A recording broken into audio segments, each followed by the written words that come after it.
예, 대해법어 49번째 시간입니다. 이 30단오절의 시중설법. 뭐 지금에야 이제 단오라고 하는 명절이죠. 명절이 없어졌지만 옛날에는 이제 단오도 이제 큰 명절 중에 하나였나 봅니다. 예,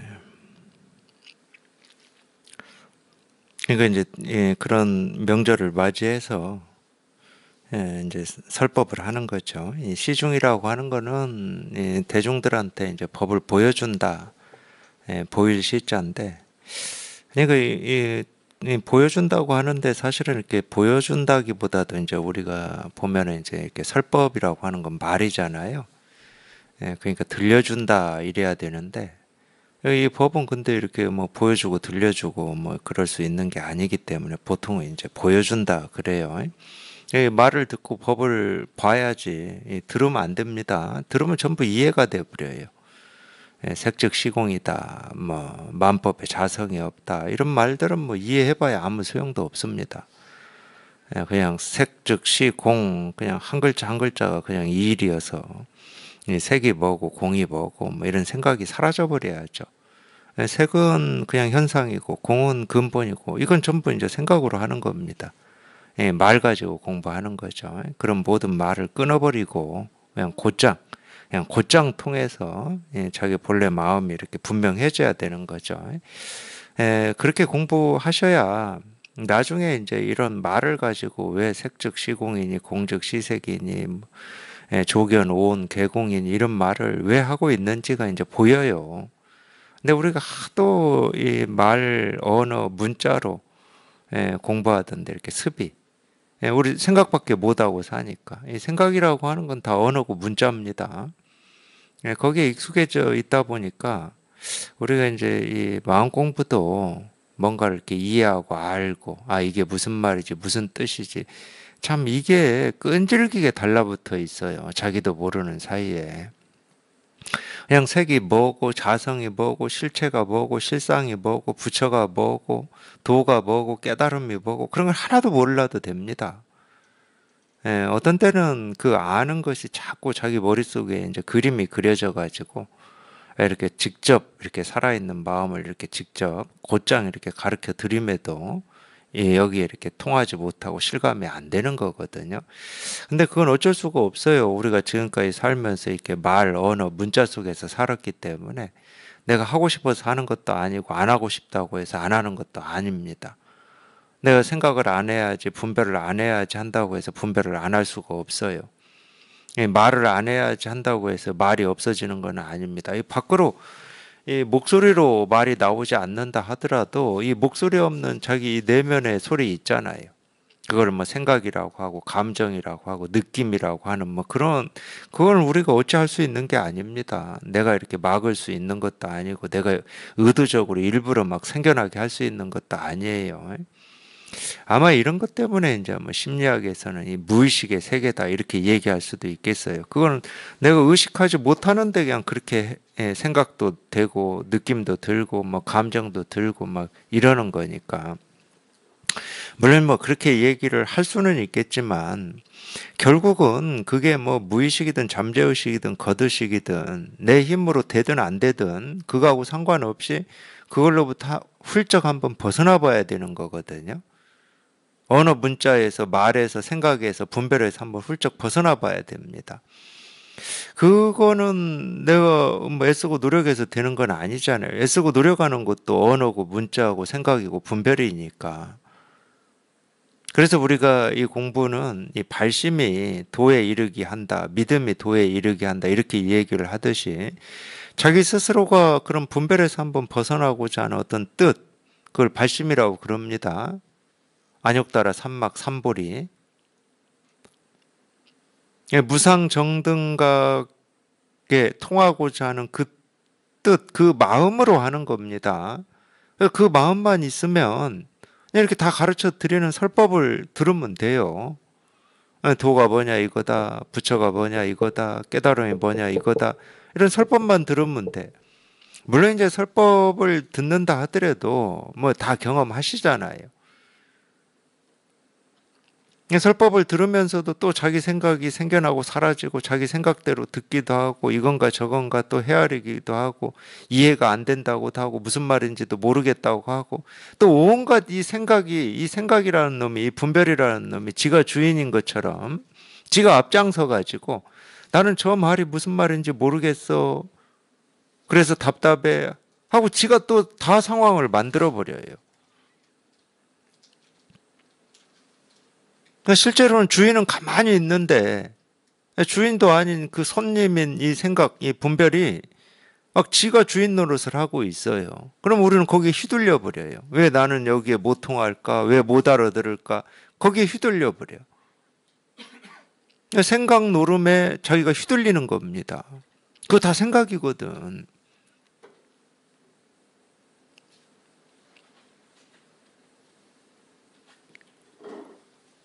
물론 이제 설법을 듣는다 하더라도 우리가 그렇게 살아왔기 때문에 그래요. 그 습관이 됐기 때문에 그렇습니다. 예, 그놈의 지가 주인인 것처럼. 그래, 자기 스스로도 자기 생각이나 자기 알미나 자기 느낀 감정이 주인이다. 이렇게 이미 자리를 내준 거죠. 우리가 이 중생이라고 하는 거는. 분별심으로 산다고 하는 것은 그냥 단지 생각이고 느낌이고 감정이고 기분일 뿐인데 그게 나라고 착각하고 있는 겁니다. 자리를 내준 겁니다. 신하한테 이 왕자를 내준 거하고 똑같아요. 이 왕이 신하를 부려야 되는데 신하한테 부림을 당한 거야. 자리가 바뀌어버린 거예요. 신하가 왕이고 왕이 신하가 돼버린 거죠. 그러니까 기독교에서는 그러니까 이 진짜 주인이 이렇게 오면은 이런 표현이 있거든요. 성경에 보면은 아마 예수님이 하신 말씀일 것 같은데 제가 이렇게 읽은 기억이 있어요. 그러니까 표현 방식이 좀 약간 차이가 있을 뿐이지 똑같은 걸 얘기하고 있습니다. 우리는 지금 이 호랑이 없는 숲에서 늑대가 자기가 대장 노릇하고 사는 게 이렇게 분별심을 가지고 사는 이 중생이거든요. 중생들. 근데 진짜 호랑이가 이제 숲에 돌아오면은 이제 늑대는 이제 신하가 되는 거지. 그냥 저절로 신하가 됩니다. 어찌 할 것도 없어. 돌아오기만 하면 되는 거야. 그러듯이 우리가 이 본래 마음이라고 하고 도라고 하고 깨달음이라고 하고 마음의 등불이라고 하는 이거는 날 때부터 원래 갖추고 있고 본래 갖추고 있어요. 그리고 나서 지금까지 살면서 단 한순간도 이걸 쓰지 않고 산 적이 없습니다. 우리 생각, 느낀 감정, 탐진치, 삼독, 뭐 오욕, 칠정이라고 하는 것도 다 여기에서 나오는 거기 때문에 이걸 안 쓸 수가 없어요. 모습이 비춰져 있다 그러면 다 거울에 비춰져 있듯이 거울을 떠나서는 모습이 비춰져 있을 수가 없죠. 그렇듯이 우리는 이걸 단 한순간도 쓰지 않은 적 없고 이걸 잃어버린 적이 없거든. 그러니까 밖에 나갔던 호랑이가 숲으로 돌아오는 게 아니에요. 실제로는. 원래 있던 거고 지금도 있는 거고 영원히 있는 거야. 그러니까 이거를 한 번만 그냥 똑같은 거지. 호랑이가 있었고 숲에 있었는데 호랑이가 없다고 착각해가지고 지가 대장 노릇하고 산 거야. 토끼 너 저거 가져와 하면서 대장 노릇하고 살았어요. 근데 어느 날 딱 오른쪽인지 왼쪽인지를 이렇게 돌아보니까 거기 호랑이가 딱 있었던 거지. 그 순간 늑대 여우는 그냥 항복입니다. 그냥 조복인 거예요. 지가 대장인 줄 알았는데 그냥 저절로 조복인 거예요. 우리 이 분별 망상이 조복되고 우리가 분별에서 벗어나는 것도 좀 비슷하거든요. 이게 그냥 확인이 되면 그냥 저절로 분별 망상이 그냥 조복이 돼버리는 거야. 내가 어찌 할 필요가 없어. 내가 갈고 닦을 필요도 없고 내가 만들 필요도 없고 내가 알 필요도 없고 그냥 어느 날 그냥 눈 한 번 돌렸을 뿐인데 그냥 거기에서 곧장 항복이 돼버린 거지. 그게 우리가 해탈이라고 하는 거거든요. 도노. 여기에 통한다. 그냥 아무 생각이 없어요. 호랑이가 돌아왔구나 이런 것도 아니야. 그냥 보자마자 그냥 딱 끝이 나버리는 거예요. 배를 땅에 딱 깔아버리는 거예요. 근데 그렇지 않으면 자꾸 예, 내 생각 중에서도 뭐 옳은 생각, 뭐 가치 있는 생각, 의미 있는 생각. 이런 게 나 같기도 하고 나이기도 하고 이놈이 자꾸 지가 주인인 것처럼 명령도 하고 너 그렇게 살아면 안 돼 이러기도 하고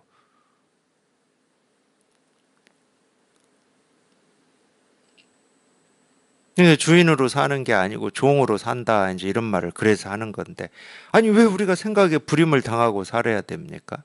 어떤 느낌이나 감정에 왜 불임을 당하고 살아야 돼? 아 몸으로만 얘기해도 그렇습니다. 몸으로만 얘기해도 그러니까 느낀 감정 생각이라고 하는 것은 다 이 몸을 기반으로 해서 생겨나는 건데 왜 그놈을 거기에 내 이 몸뚱아리의 삶을 맡겨야 되냐고. 내가 그놈을 쫓아다녀야 될 이유가 뭐냐고. 쫓아다녀가지고 우리가 병들고 있잖아.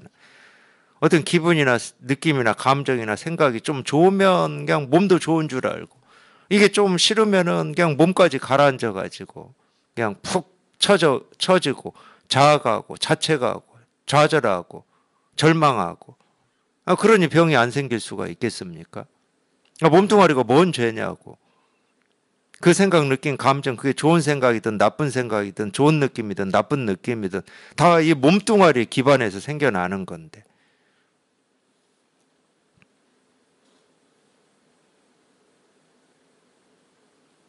근데 여기 이렇게 통해 보면은 우리 생각, 느낀 감정이라고 하는 건 그 헛개비 같이 느껴져요. 헛개비 같이. 그냥 헛개비 같이 이렇게 느껴져. 거기에 평생 내가 이렇게 떴다 가라앉았다 이 불임을 당하고 살았다는 게 좀 억울하기도 하죠. 억울합니다. 네, 전 처음 통하고 좀 억울했어요. 몇 가지 측면에서 억울했죠. 첫 번째는 이런 거예요.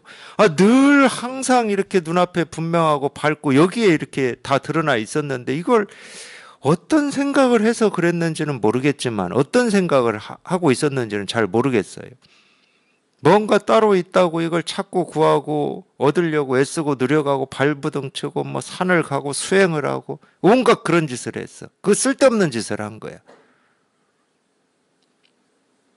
이걸 찾는다고 산에 들어가기 전에도 이거는 늘 이렇게 분명하게 눈앞에 이렇게 드러나 있었고 산에 들어갈 때도 그렇고 산에 들어가서 수행한다고 할 때도 이건 늘 있었던 거거든. 이건 변함이 없어요. 이건 한결같아. 근데 자기 혼자만 그러는 거예요. 자기 혼자만. 그러니까 석가모니 부처님이 설산에서 전생에 설산에서 도를 구하려고 설산에서 수행자로 살 때 제석천이 야차로 변해서 나무 끝에 앉아서 뭐 해준 얘기가 있죠. 얼마나 안타까웠으면 그러겠습니까? 쉽게 말하면 이제 이 도를 구하고자 하는 이 마음이 간절하기 때문에 스승이 나타난 건데 쉽게 얘기하면 그런 거예요. 그래서 재행무상 시생멸법이라고 그랬잖아요. 야차로 변해가지고 얼마나 안타까우면 너는 이 간절하게 이 도를 찾고 구하고 얻겠다고 설산에서 수행을 하고 애쓰고 노력하고 몸부림을 치는데 그게 다 무상하다는 거야. 무상하다는 말은 쓸데없는 짓이라는 거야. 근데 우리 중생심이라고 하는 건 참 재밌어요. 그렇게만 살아왔기 때문에 저도 뭐 상상이나 했겠습니까? 자기가 바라고 원하고 옳다고 여기는 일을 위해서 애쓰고 노력하고 실행할 때는 그걸 선이라고 그래요. 선. 그걸 절대 허망하다고 하지 않습니다. 그래서 제가 재행무상이라는 말을 제가 수행할 때는 어떻게 다가왔냐면 이 도를 구하는 것은 허망하지 않은 거고 이 세속의 이 집착으로 살아가는 이 세속의 삶만 허망하다고 그랬어요. 저는. 그러니까 그 말이 해석이 되더라고. 그렇지 허망하지 세속의 일은. 내가 허망하다고 느꼈기 때문에 이 도를 구하는 뭐 어떤 삶을 살아봐야 되겠다 이렇게 다짐을 한 거니까. 거기에서는 무슨 만족이라고 하는 거를 기대하기가 좀 힘들고 뭐 이런 느낌이 있었기 때문에 그럼 허망하다고 우리는 생각을 하죠. 근데 한 번도 도를 구하기 위해서 내가 이 수행을 하는 이거를 허망하다는 생각을 해본 적이 없다니까. 그러니까 재행무상을 수도 없이 듣고 읽었지만 재행무상이라는 말이 무슨 말인지 몰랐던 거예요. 제 나름대로 해석했던 겁니다. 내가 보고 싶은 대로 본 거예요. 근데 저는 선 공부하면서 죄악무상이라는 말을 조금 제대로 이렇게 알았다고 해야 되나요? 선을 공부하다 보니까 깨닫기 위해서 갈고 닦고 애쓰고 노력하고 수행하는 게 다 무상해. 법이야 늘 이렇게 눈앞에 있는데 내가 갈고 닦고 뭐 수행해서 깨달아지는 법이 있는 게 아니고 그냥 늘 그냥 눈앞에 있어. 도덕경에서는 가장 낮은 곳에 있다고 그럽니다. 그래서 상선약수하면서 물의 비유를 하죠. 물은 낮은 곳으로 흐른다고. 근데 도를 구할 때는 높은 곳에 있다고 생각해요. 향상일로 그러면은 어디 높은데 이 세속이 이건 좀 낮은 데고 이거는 이 정신적으로 볼 때 좀 낮은 가치야. 도를 구하는 사람이 그렇지 않습니까? 이 세속의 욕구 욕망의 세계, 우리 흔히 얘기하는 3계 얘기할 때 6계 세계 무색계 할 때 이 6계 욕망의 세계, 이건 정신적으로 볼 때 굉장히 낮은 가치죠.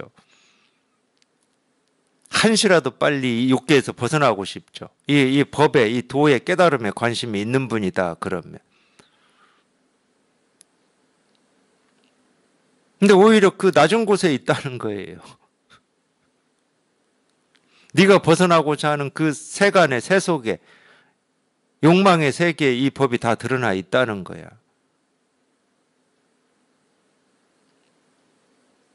그러니까 이거를 말로만 듣고 말로만 이해한다 하더라도 이거를 깨닫기 위해서 지금 내가 발 딛고 있는 곳에서 한 발 내디딜 수도 없고 뒤로 물러설 수도 없는 겁니다.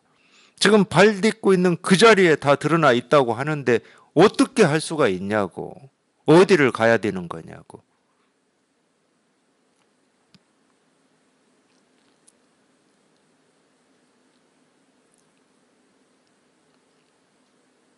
근데 이런 가르침을 듣기 전에는 저는 갈 곳이 있었죠. 할 것이 있었고. 수행을 게을리하는 게 문제였지. 수행을 열심히 하는 게 문제라고 한 번도 생각을 해본 적이 없고 무상하다고 생각을 해본 적이 없어요. 근데 이제 제 스승님 만나서 이제 이런 이 선의 가르침을 들어보니 정말 천지가 개벽한 거죠. 그때 느낌이 그랬어요. 천지가 개벽하는 거였어요. 그냥 뒤통수를 그냥 망치로 얻어맞은 거였어. 내가 지금까지 뭐 했나 싶었어요. 지금까지 내가 뭐 했나. 내 나름대로는 최선을 하려고 애쓰고 발버둥 치고 노력하고 게으름 피우지 않기 위해서 그렇게 애를 썼는데 그 애를 쓰고 노력하고 설산해서 수행한 그게 다 쓸데없는 짓이었다. 그럼 망치 안 맞은, 이 망치 맞은 느낌 안 들겠습니까?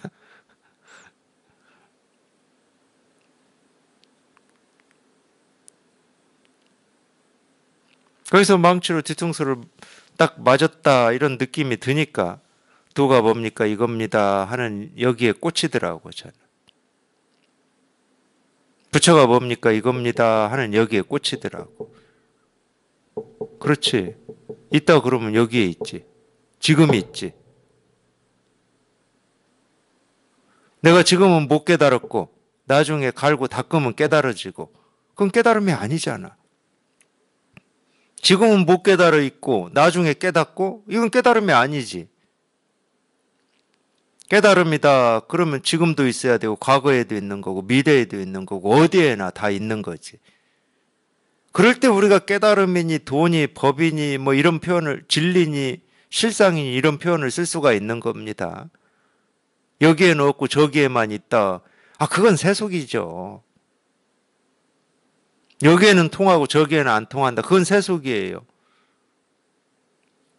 그건 불법이 아닙니다. 불법은 큰 공부예요. 왜 큰 공부냐? 우주 삼라만상 어디에도 통하지 않는 곳이 없기 때문에 큰 공부인 겁니다.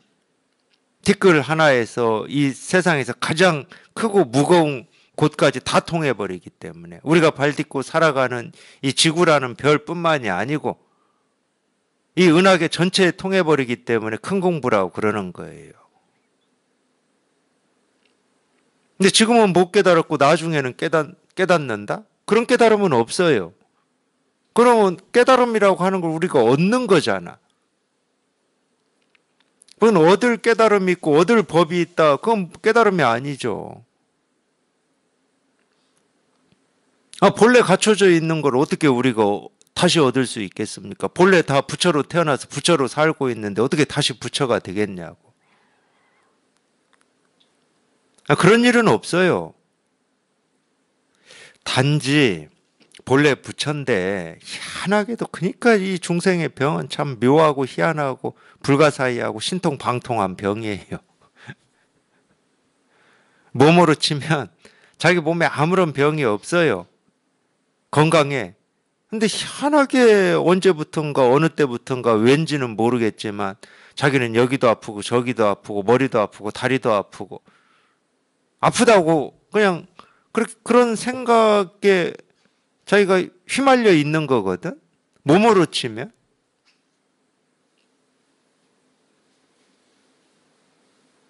그러듯이 우리가 이 본래 날 때부터 이 갖추고 이 태어난 이 마음, 이 본래 마음이라고 하는 것은 아무 병도 없어요. 병이 없어. 마음은 병과 건강이라고 하는 게 없거든.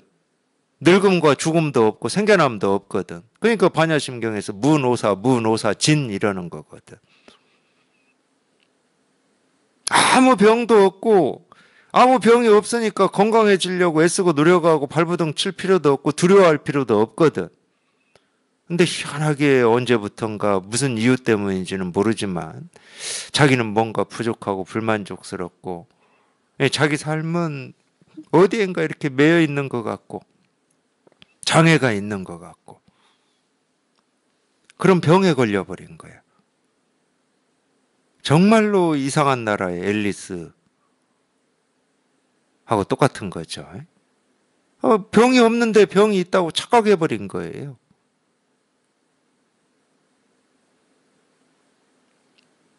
근데 실제로 착각한 사람은 그걸 착각이라고 여기질 않지. 사실 현실이라고 하지.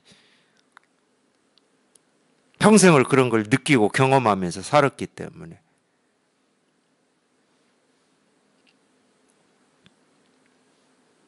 근데 아무리 자기가 그렇게 느끼고 경험하고 그렇게 살았다 하더라도 그건 다 착각이 만들어낸. 그러니까 그냥 꿈속에서 꿈꾸고 있는 거하고 똑같은 거예요. 자면서 꿈꾸는 거하고 똑같아.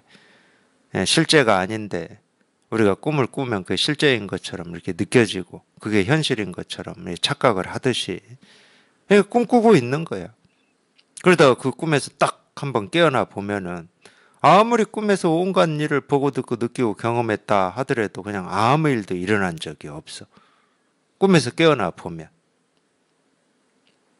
그러듯이 우리가 그런 착각과 분별에서 한번 딱 벗어나 보면은 우리 이 본래 마음이라고 하는 것은 그래서 텅 비고 고요하고 깨끗하다고 그러는 거거든.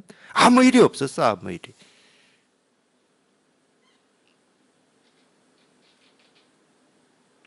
여기 우리 이 마음 바탕이라고 하는 여기에서 우리가 보고 그러니까 이 마음 바탕 여기에 이 나라고 하는 이 몸뚱아리도 여기에 있고 생각도 여기에 있고 느낌도 여기에 있는 거거든.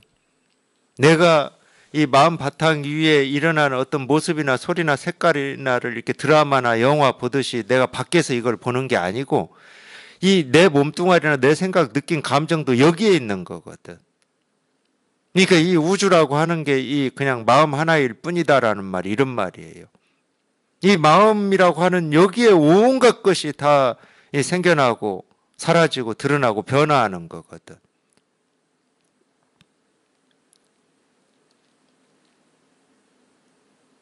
전부 그냥 이 마음 바탕 위에 드러나는 모습이고 형상일 뿐이야. 그러니까 마음이 꿈꾼다 뭐 이렇게 얘기해도 될 겁니다. 이 세상은 그냥 마음이 꾸는 꿈이다. 우리가 살아가는 이 세상은 마음의 꿈이야, 마음의 꿈. 그러니까 눈에 보이고 귀에 들리고 우리가 경험된다 하는 것들은 아무 실체가 없어요. 마음이 꾸는 꿈인데 무슨 실체가 있습니까? 그걸 공이라고 그래요, 공. 이 마음의 이 꿈을 우리가 공이라고 그래. 이 마음의 꿈을 우리가 또 다른 말로 하면 뭐라고 그러냐. 마음이 꾸는 꿈은 모습이 있고 색깔이 있어요. 소리도 있고. 그러니까 그걸 색이라고 그래. 근데 색인데 다 공이야, 그냥. 아무 실체가 없으니까.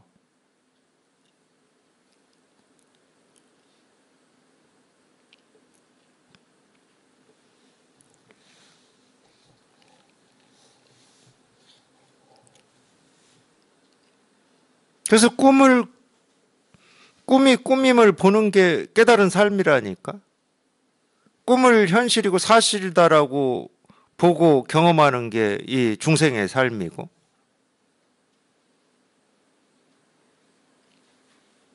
그런 분별에서 한번 벗어나 봐야 되겠다라고 이제 발심을 해서 그런 이 뜻을 가지고 믿음을 가지고 공부를 이렇게 해 보시면 이제 여기에 이렇게 한번 딱 통하거든요. 분별에서 벗어나는 걸 이제 여기에 통한다고 그러는데 분별에서 벗어나 보면 그냥 보고 듣고 느끼고 경험되는 모든 게 그걸 뭐 선을 위해서 뭐 좋은 가치나 옳음을 위해서 애를 쓰고 노력을 하든지 뭐 아니든지 뭐 깨닫고자 하면 설산에 가서 뭐 갈고 닦는다고 하든지 뭐 시장에서 뭐 배추 팔고 무 팔면서 살든지 다 공이야.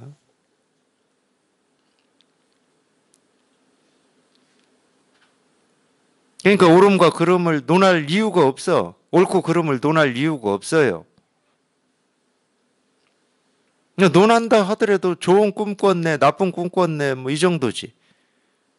좋은 꿈이든 나쁜 꿈이든 우리가 깨어나서 보면은 다 일어난 일이 없거든. 일어난 일이 없죠.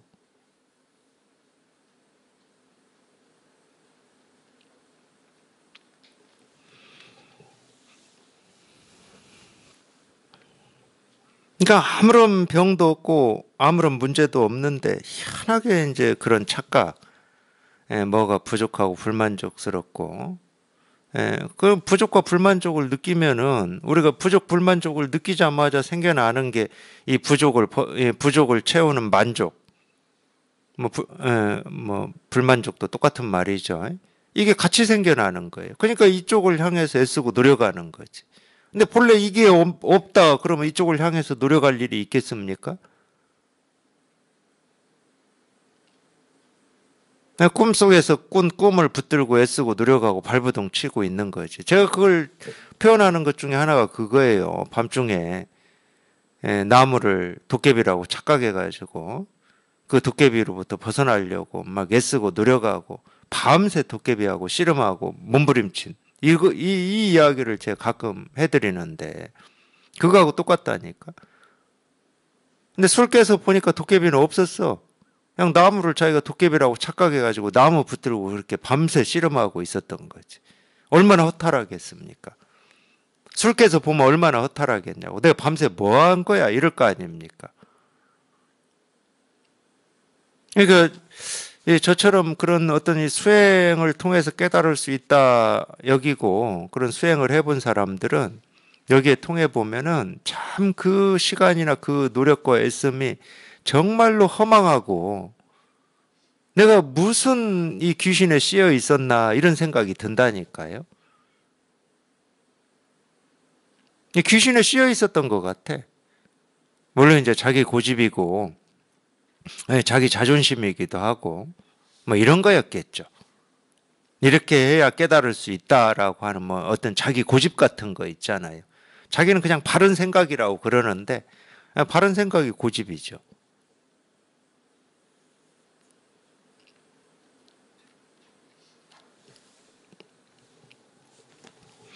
결국은 어찌 됐든 그게 옳은 생각이든 그런 생각이든 옳은 가치든 그런 가치든 이렇다 하든 저렇다 하든 결국은 둘 다 놔야 됩니다.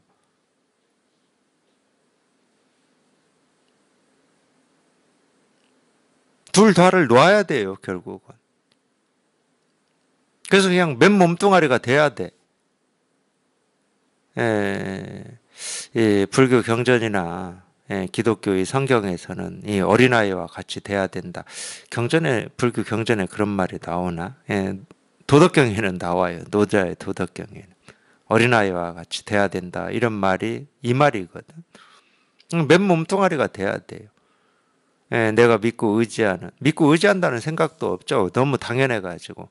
어떤 이 배우고 익히고 이 경험한 걸 바탕으로 이 세상에 이 경험되는 일들을 내가 대처하고 처리하고 해결해 나가니까 그걸 의지라고도 생각 안 합니다. 저는 그랬어요. 그걸 의지라고 생각해 본 적이 없어요.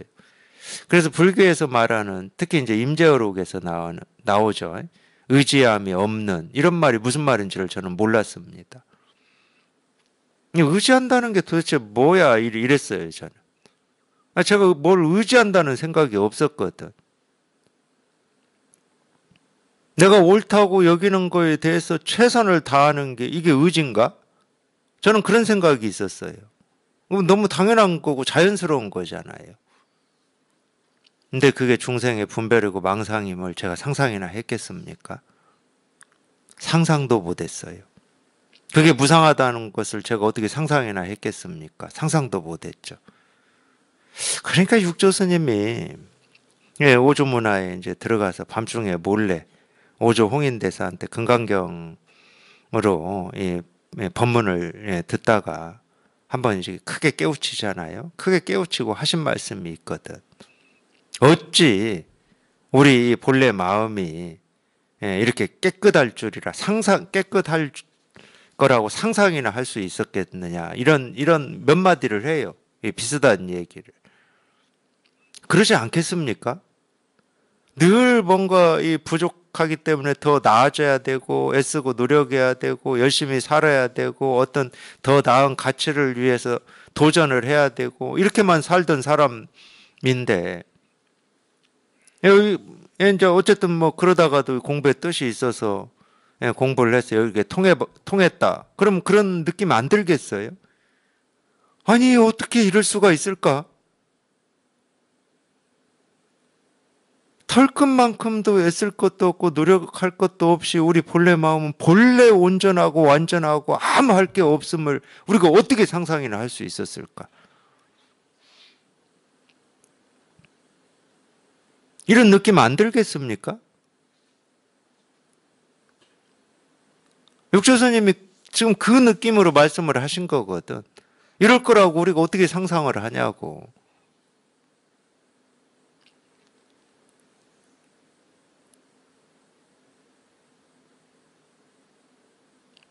그렇기 때문에 믿음이 도에 이르게 한다고 그러는 겁니다. 자기가 직접 경험해 보지 않고서는 이건 상상할 수도 없고 이해할 수가 없는 거예요. 상상할 수도 없고 이해할 수도 없는 거를 믿는 거거든. 우리가 공부를 한다고 하는 거는. 내 생각에 맞아서 믿는 게 아니야. 그럴 것이다라고 하는 뭐 추측이 되고 예측이 돼서 믿는 게 아니야. 그냥 그 간절함이 믿음을 만들어내는 거야. 정말로 여기 한번 통해보겠다고 하는 그 간절함이 그냥 믿음을 만들어내는 거예요.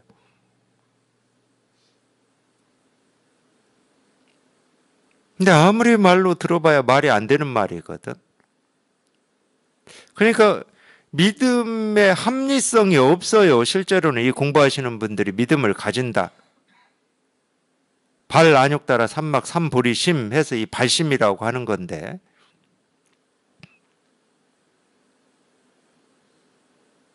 합리성이 없어. 이성적이질 않아. 이 믿음은 과학적이지도 않고 철학적이지도 않고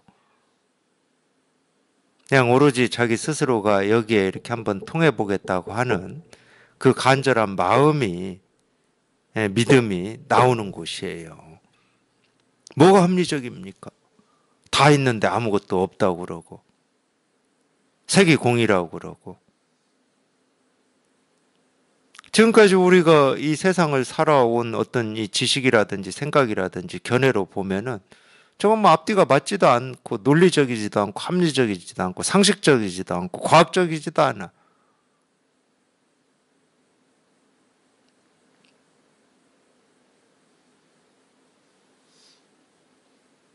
그래서 내 생각에 또는 내 어떤 경험으로 내 삶에서 저건 바른 말이야 해서 믿어지는 믿음이 아니라니까요. 이 믿음이라는 말도 굉장히 묘한 겁니다. 그냥 묘한 믿음이에요. 묘한 믿음. 설명이 안 되는 믿음. 그래서 이거는 이 묘한 믿음이라고 하는 것은 이 공부에 뜻이 있는 사람들한테만 나올 수가 있는 믿음이에요. 뜻이 없는 사람은 이 믿음이 나올 수가 없습니다. 어떻게 나와요, 이게?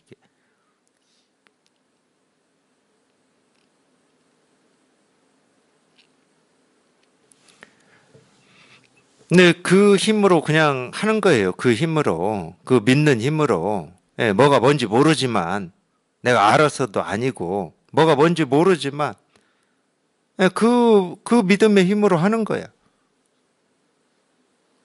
심지어 그런 말이 있잖아요. 이 자갈을 가지고 매주를 쓴다 해도 믿어진다. 뭐 이런 말이 있잖아요. 이 공부에서. 그 정도로 엉터리 같은 믿음이라니까. 이 세속의 눈으로 볼 때는 말도 안 되는 믿음이에요. 터무니없는 믿음이에요.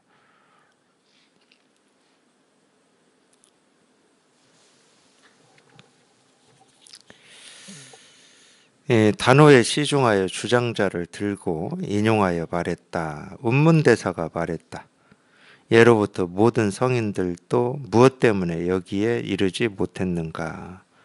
연화봉 암주가 말했다. 옛사람은 여기에 이르고도 무엇 때문에 기꺼이 머물지 않았는가?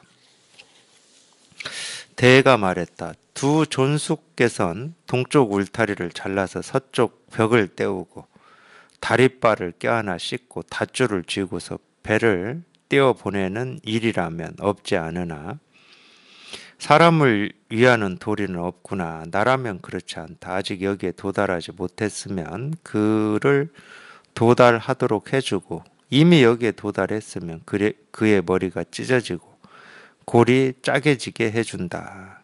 쪼개지게겠죠? 쪼개지게. 골이 쪼개지게. 예.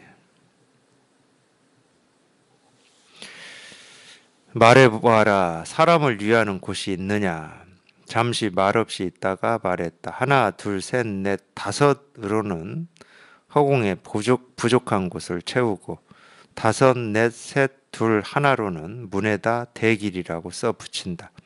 솜씨 좋게 도끼를 휘둘러 더러운 코를 잘라버리니 납성의 묘한 솜씨를 어떻게 알 수 있으랴. 문득 알게 되면 온갖 풀잎에서 소식을 드러낸다. 무엇이 드러내는 소식인가? 옴부림, 옴치림. 다급하게 구는 것이 마치 율령 같구나. 주장자로 아래를 한번 내리치고는 세웠다. 조금 좋네요. 단오날이라 조금. 대스님이 다른 때에 비해서 좀 좋아해요. 한번 다시 보겠습니다. 단호에 시중하여 주장자를 들고 인용하여 말했다. 운문대사가 말했다. 이건 인용한 겁니다. 인용.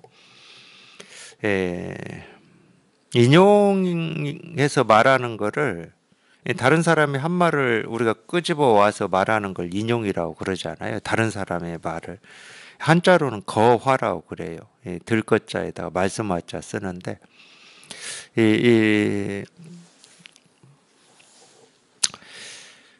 그게 이제 이 들것자가 예를 들면은 이렇게 든다라고 하는 이 물건을 이렇게 든다라고 하는 이런 뜻만 있는 게 아니고 금방 제가 말했듯이 이렇게 인용이라는 뜻이 있어요. 인용 이렇게 다른 사람이 한 말을 이렇게 가지고 온다 이런 말 이런 뜻도 있습니다. 그래서 이 들것자 때문에 우리나라에서 이제 처음에 이제 간화선에서 화두를 든다라고 하는 말도 이 들것자 때문에 든다라고 이제 번역을 해버려 가지고 지금도 이제 화두 든다 이게 이제 보통 다 그렇게 통용이 되고 있습니다. 근데 이 거화라고 하는 말은 제가 금방 얘기했듯이 인용해서 말한다는 말이거든요.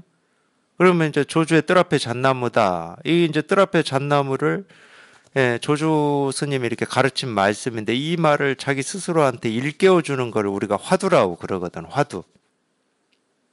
그러니까 조주 스님이 조사나 선사나 이런 분들의 이 가르침을 내가 직접 이렇게 들으면은 화두할 필요가 없죠.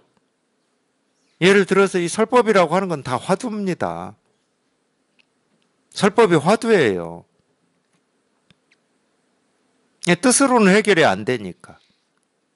말로 어느 문자로는 해결이 안 돼요. 그런 뜻을 가지고 얘기하는 게 아니기 때문에 화두거든. 도가 뭡니까? 뜰 앞에 잣나무다. 이 화두잖아요. 그러니까 화두라고 하는 것은 금강권이고 율곡봉이에요. 자기는 도를 알고 싶었는데 갑자기 뜰 앞에 잣나무 사물을 얘기해 버리니까 거기서 꽉 막혀버리는 거지. 분명히 도를 답했고 도를 말했는데 자기 스스로는 지금까지 뜰 앞에 잣나무다 그러면 나무 사물이거든. 근데 이 깨달은 선지식이 도를 답해 준 거란 말이에요. 도를 가르쳐 준 거야, 쉽게 얘기하면.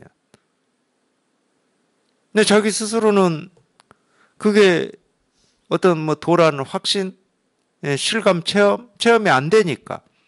그렇다고 그 양반이 사물을 얘기했겠습니까? 사물을 얘기하는 사람들은 그냥 보통 사람들이 사물을 얘기하는 거고, 법을 가르쳐 주는 분이잖아요. 법을, 선지식이다, 그러면.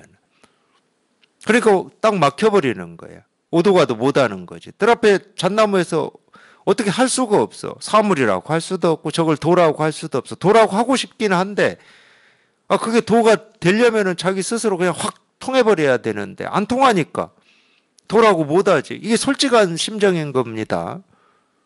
도가 뭡니까? 이겁니다. 그러면은 이게 도였으면 좋겠는데 여기 안 통하면은 뭐 도라고 하고 싶은 마음은 있어도 솔직히는 도가 아니잖아. 그렇다고 손가락입니다 할 수도 없잖아. 그럼 공부를 안 해야지.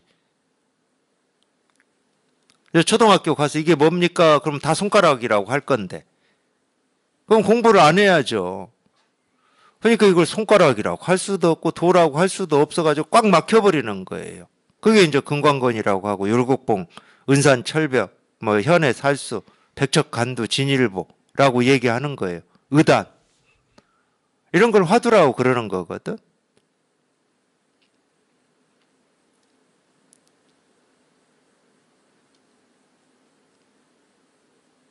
그 선제식의 이런 가르침을 직접 들을 수 있을 때는 뭐 자기 스스로 일깨울 필요가 없죠. 선제식이 계속 가르쳐 주니까 도가 뭐냐 이거다 하고 계속 가르쳐 주니까.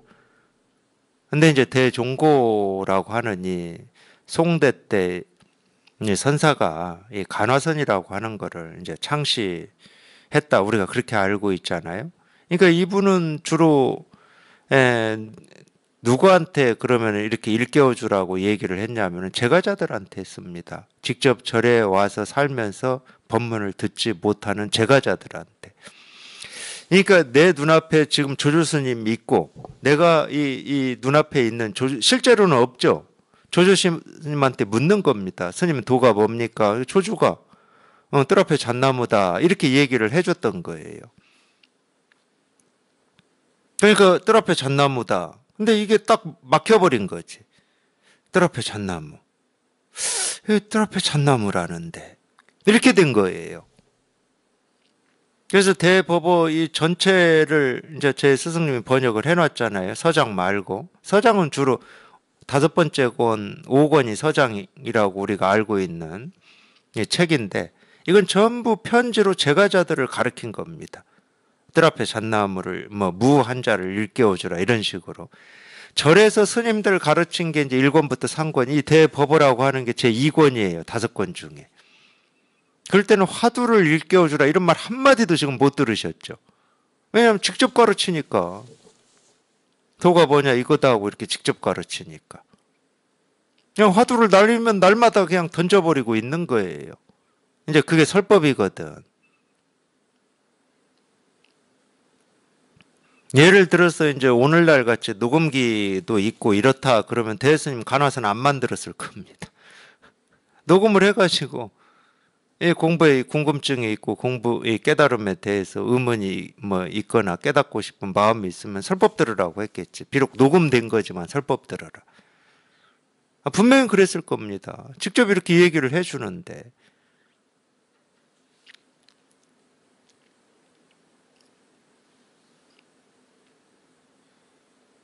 그래서 그 간화선에서 이 화두를 든다라고 하지만 이 거자가 이 든다라고 번역하면 안 돼요. 일깨워 주라는 말입니다. 조조 스님이 뜰 앞에 잣나무다라고 했던 거를 네 스스로 그냥 조조 스님이 지금 눈앞에서 그렇게 가르치고 있으니까 일깨우라는 거예요. 그걸 일깨워줘라. 스스로 일깨워줘라. 뜰 앞에 잣나무다 이렇게. 근데 뜰 앞에 잣나무인데 이 뜰 앞에 잣나무는 사물인 잣나무도 아니고 그렇다고 도인 잣나무도 아닌 거지. 자기 스스로는 그게 이제 또 이 조주의 무자, 이 한자 얘기할 때도 그렇게 표현하거든. 무문회계도 이걸 이 무자 한자가 조사의 관문이다 표현하시면서 뭐라고 얘기하냐. 이 무자는 없다 있다의 무가 아니다. 없다 있다의 무는 이거는 우리가 세속에서 알고 있는 뜻이죠. 중학교 가서 없을 무자 쓰면 없다라고 다 알듯이. 도가 뭡니까? 라고 물었는데 무 이랬거든. 물론 이제 걔한테 불성이 있습니까?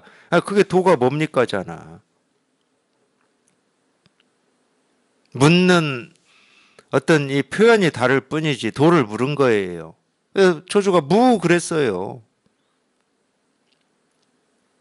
그러니까 이 무자 한자는 있다 없다에 없다는 무가 아니다는 거예요.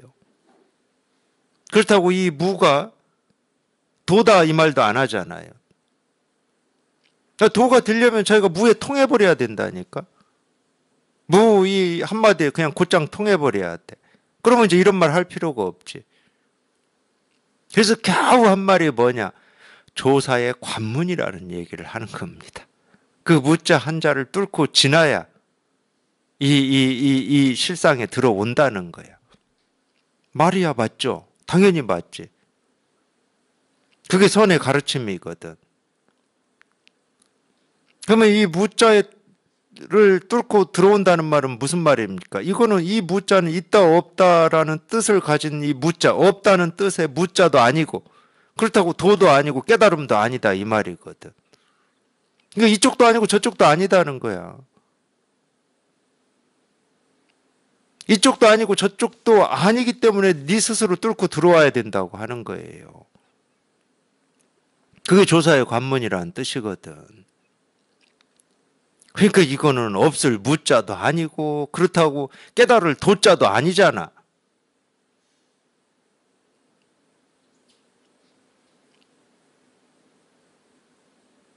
그게 금강권이에요. 그러니까 생각으로 헤아려서 어떤 거다 얘기할 수가 없고 생각할 수가 없잖아. 이것도 아니고 저것도 아니니 그럼 뭐라는 말인가? 그러면 뭐 중간? 중간이 어디 있어요? 도와 이 없다의 중간이 어디 있습니까? 깨달음과 이 도의 중간이 어디 있냐고. 없어. 중간도 없어.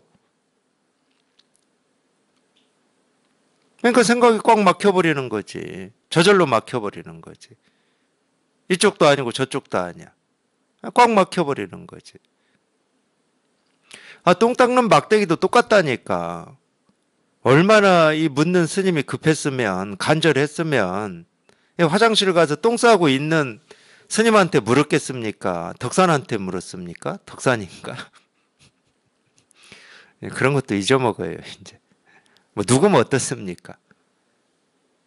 아니, 적어도 그 당시에 스님들이 도를 물으려면 예를 갖춰요. 방장 스님을 찾아가서 적어도 뭐 삼배를 하고 또 하나는 삼배한다고 해서 무조건 묻는 것도 아닐 거잖아. 허락을 구하지. 제가 이 법을 물어도 되겠습니까? 뭐 이런. 원래 이제 그거는 전제돼 있죠. 방장 스님이기 때문에 당연히 방장 스님을 찾아갔다 그러면 도를 묻는 거지. 주식 물었겠습니까?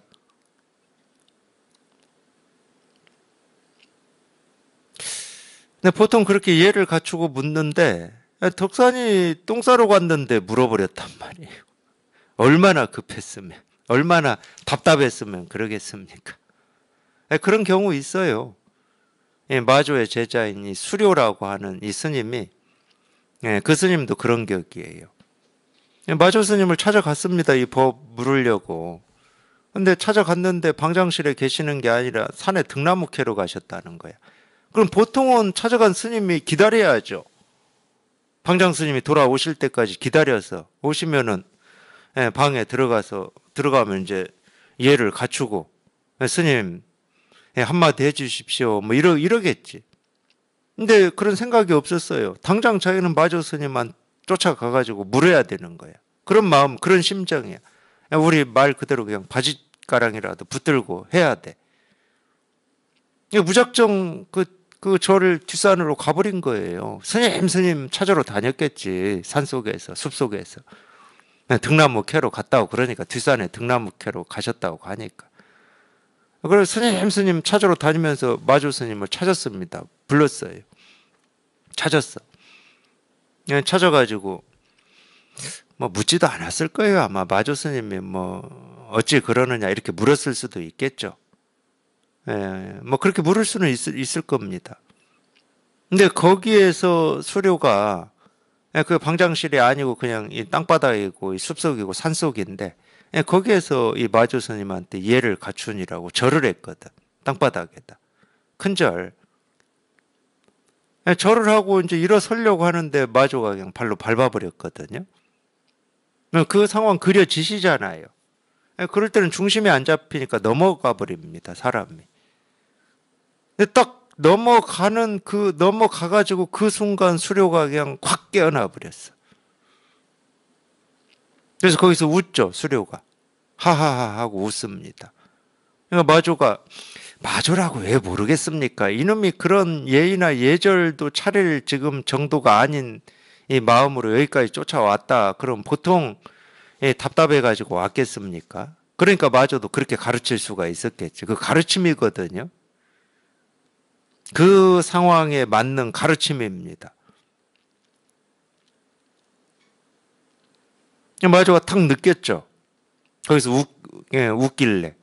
네가 뭘 봤길래 웃느냐 이렇게 물어요, 마조가. 스님한테 한번 뭐라고 했는데 스님한테 한번 밟히고 뭐라고 했어요.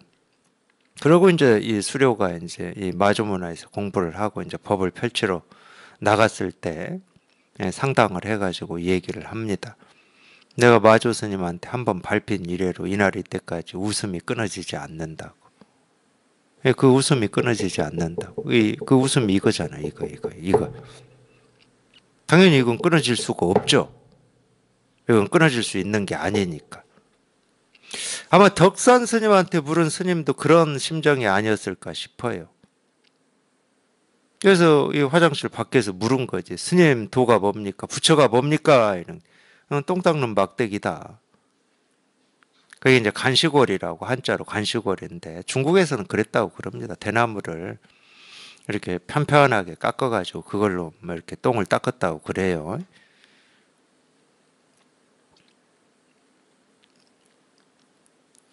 거기에서 그 스님이 문득 깨어났겠죠. 그러니까 이제 그런 가르침들이 유명해지고 지금까지 이렇게 회자가 되는 거겠죠.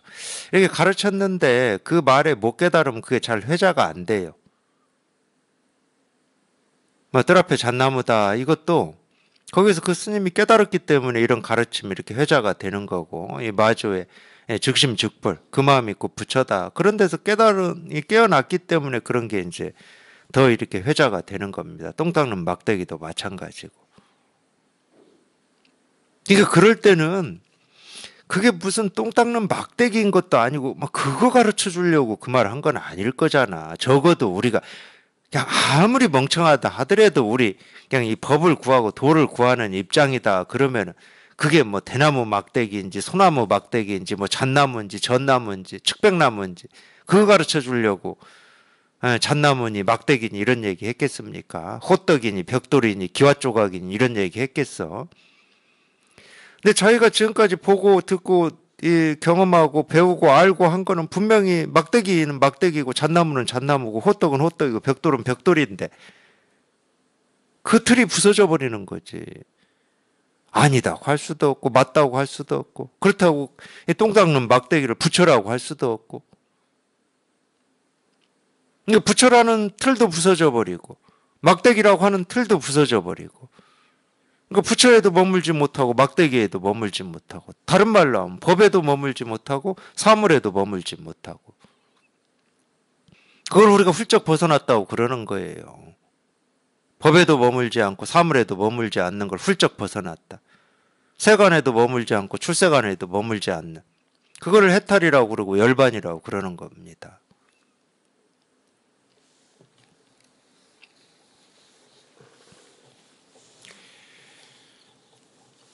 운문대사가 말했다. 예로부터 모든 성인들도 무엇 때문에 여기에 이르지 못했는가? 이렇게 얘기할 측면이 있어요. 우리가 뭐 믿음이 도에 이르게 한다. 믿음이 도에 이르게 한다. 이제 이른다. 이런 표현을 쓰죠. 이렇게 얘기할 측면도 있다니까. 예를 들어서 우리가 이 분별망상만 하다가 분별망상이 사라졌다. 그러면 이제 도에 이르렀다. 이렇게 표현할 수 있다니까. 그렇다고 어떤 도라고 하는 어떤 이 북극이나 남극처럼 그런 지점이 있어서 거기에 딱 발을 딛는 거를 우리가 도에 이르렀다고 하는 거냐? 그 말은 아니야. 여기 지금부터 여기가 북극이야. 지금부터 여기가 남극이야. 지금부터 여기가 이 산 꼭대기야. 백두산 천지야. 라고 딱 점찍을 어떤 법이 있어서 이른다고 하는 건 아니라고. 네, 서울에서 대전을 오는데 이제 대전에 도착했다. 대전이라고 하는 어떤 이 공간이라든지 시간이라고 하는 어떤 지점이 있어서 우리가 도착했다, 이른다 이런 표현을 쓰는 건 아니에요. 그럴 수는 없지. 왜냐하면 법 아닌 게 없고 도 아닌 게 없고 부처 아닌 게 없고 깨달음 아닌 게 없는데. 그러니까 오고 갈 곳이 없죠. 실제로는 오고 갈 곳이 없습니다. 쥐고 놓고 할 게 없어요.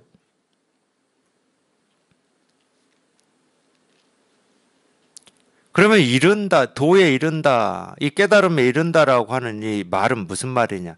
우리 분별 망상이 부서졌다는 얘기예요.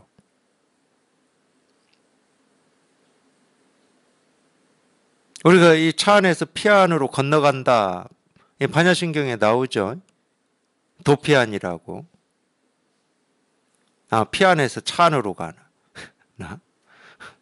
이 차니까 차 안에서 피 안으로 가겠죠. 어쨌든 뭐 이랬든 저랬든 그 말하고 똑같은 말이에요. 여기에서 저리 간다는 말이 아니야. 이게 중생의 세계가 있고 이 부처의 세계가 있어서 중생의 세계에서 부처의 세계로 간다는 말이 아니야. 중생의 세계 그대로가 부처의 세계이기 때문에 가고 올 곳이 없어요. 그러니까 이 얘기는 분별망상이 부서졌다는 이야기야. 그 착각이 사라졌다는 얘기예요. 이르렀다는 말을. 이르렀다는 말을 그런 때 우리가 쓸 수는 있어요. 이게 뭐 이 법을 표현하는 완벽한 말은 아니지만. 그러니까 이것과 다른 말이 또 생길 수밖에 없는 거지. 그거를 이제 연화봉 암주는 이렇게 말한 거예요. 옛 사람은 여기에 이르고도 무엇 때문에 기꺼이 머물지 않았는가. 그러니까 이 원문은 예로부터 모든 성인들이 뭐 옛 부처님 3세 모든 부처님 조사 선사들이 왜 여기에 이르지 못했나 이렇게 이제 얘기를 한 거거든. 여기는 오고 갈 곳이 없고 이르지 못할 곳이 없으니까 이르지 못했다 이렇게 얘기할 수 있어요. 근데 분별망상이 사라진 것이 여기에 이르렀다라고 또 표현할 면이 있기 때문에 연화봉인가라고 하는 이 암주는 여기에 이르고도 여기에 이르렀다고만 얘기하면 안 되거든. 여기에 도달하긴 했는데 여기에 머물지 않는다. 이 법이라고 할 게 따로 없고 부처라고 할 게 따로 없고 도라고 할 게 따로 없다. 이거를 얘기하고 있는 거거든. 여기에 이르고도 왜 머물지 않느냐.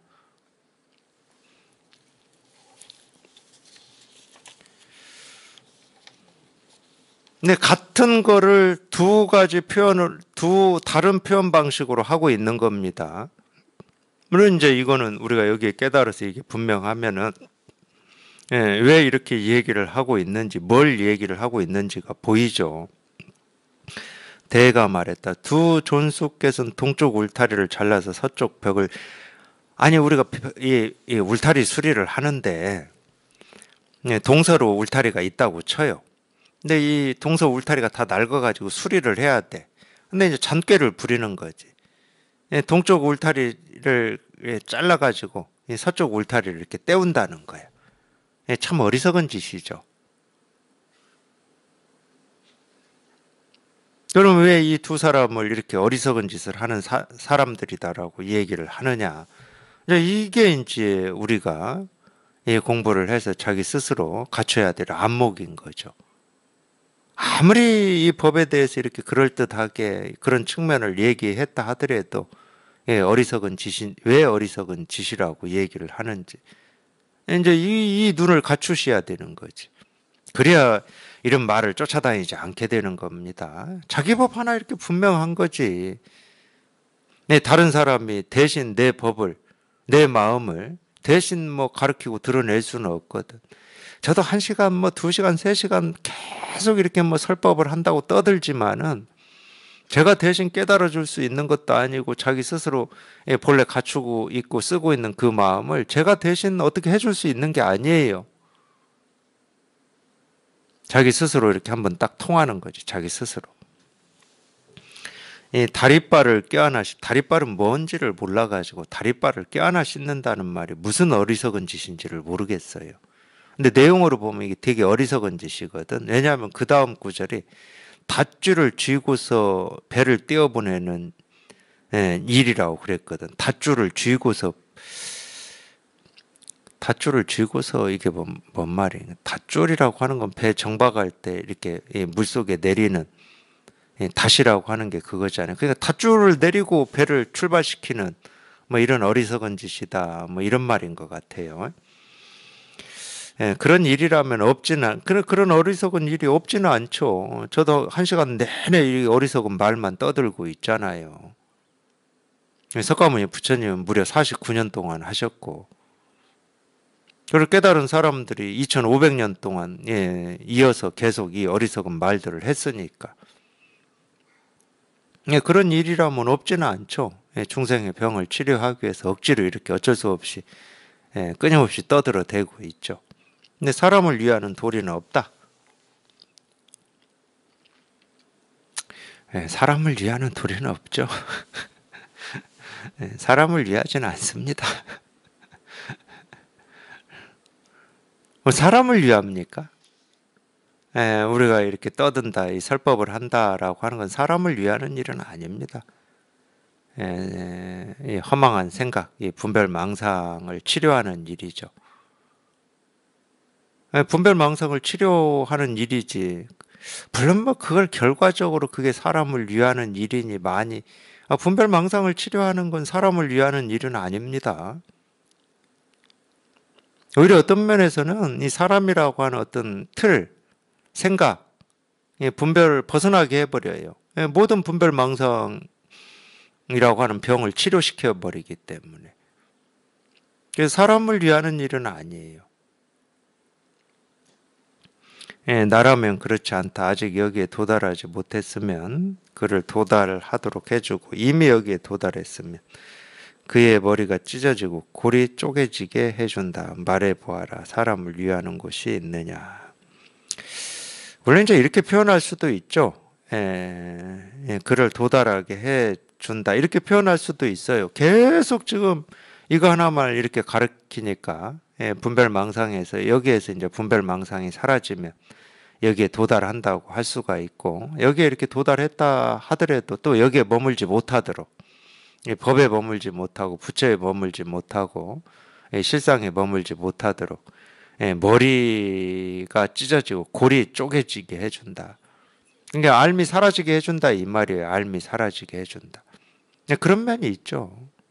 그러니까 뭐 이렇게 얘기할 수도 있고 저렇게 얘기할 수도 있는데, 이렇게 얘기하든 저렇게 얘기하든 다 방편의 말이고 이거 하나를 얘기하고 있을 뿐입니다. 이거 하나를. 그러니까 이제 이런 방편의 말이 어떤 측면을 이렇게 얘기하고 있느냐, 중생이 어떤 병을 이렇게 치료하려고 저런 약을 쓰느냐는 자기 스스로 이제 여기에 통해서 이게 해지면 이제 그런 눈이 갖추어져요. 아직 의사 면허도 안 땄는데 이 약을 어떤 병에 치료하는지 알 수는 없잖아요. 근데 이제 그런 눈이 갖추어지면 이 약만 봐도 환자의 병을 알 수가 있는 거지. 뭐 두통약인지, 뭐 배 아플 때 먹는 건지, 뭐 열이 올랐을 때 먹는 약인지, 이제 약만 봐도 환자의 병을 우리가 알아낼 수 있듯이, 그걸 이제 안목이라고 그러는 거거든. 왜 이런 약을 쓰는지. 그러니까 하나는 머리 아픈 거를 낫게 해주는 약이고, 또 하나는 배 아픈 걸 낫게 해주는 약이에요. 그러니까 배 아픈 사람한테는 배 아픈 걸 낫게 해줘야 되고, 머리 아픈 사람한테는 머리 아픈 걸 낫게 해줘야지. 뭘 집착하고 있고 어디에 머물러 있느냐에 따라서 치료하는 약이 다른 거지. 잠시 말없이 있다가 말했다. 하나, 둘, 셋, 넷, 다섯 들어는 허공에 부족한 곳을 채우고, 이런 얘기도 마찬가지예요. 우리 하나, 둘, 셋, 넷, 다섯이라고 하든, 내 옳은 생각, 그런 생각이라고 하든, 허공에 부족한 곳을 채울 건 아무것도 없습니다. 허공에 채울 수 있는 건 없어요. 아무리 뭐 삶의 가치가 뭐 뛰어난 가치다고 하든 철학이라고 하든 세계관이라고 하든 탐진치 삼독이라고 하든 그 허공에 아무 채울 수 없습니다.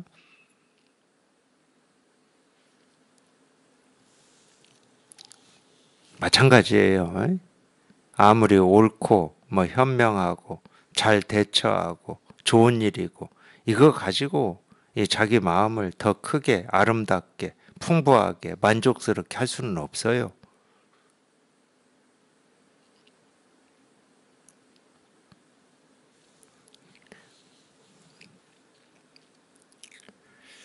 솜씨 좋게 도끼를 휘둘러 더러운 코를 잘라버리니 납승의 묘한 솜씨를 어떻게 알 수 있으랴.